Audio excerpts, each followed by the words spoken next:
Hey buddies, welcome to my channel Study Buddy. In this channel, I'll be uploading all the solutions from CBSE Class 10 Mathematics.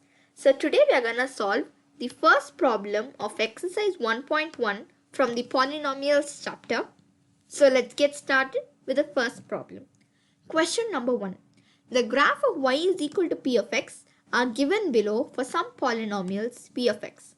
Find the number of zeros of p of x in each of the case. So they have given us a line equation, that is y is equal to p of x, and asking us to find the number of zeros of p of x in each case. Let's go ahead with the first case. In this, the point or the line does not meet the x-axis at any point, and hence the number of zeros of p of x is 0. Moving on to the second one. It intersects the x-axis at one single point, that is here, and hence it has only one number of zeros of polynomial.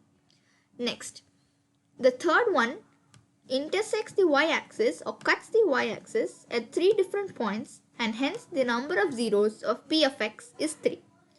For the fourth one, it cuts the negative y-axis at two different points and has the number of zeros of p of x to be 2.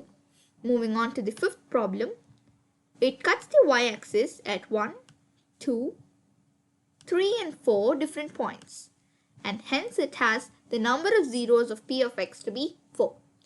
The next one cuts the x-axis at 1, 2, 3 and 4 different points, and hence has the zero of polynomials to be 0.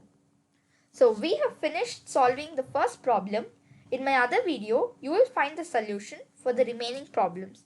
So do refer my channel for further videos. Thank you.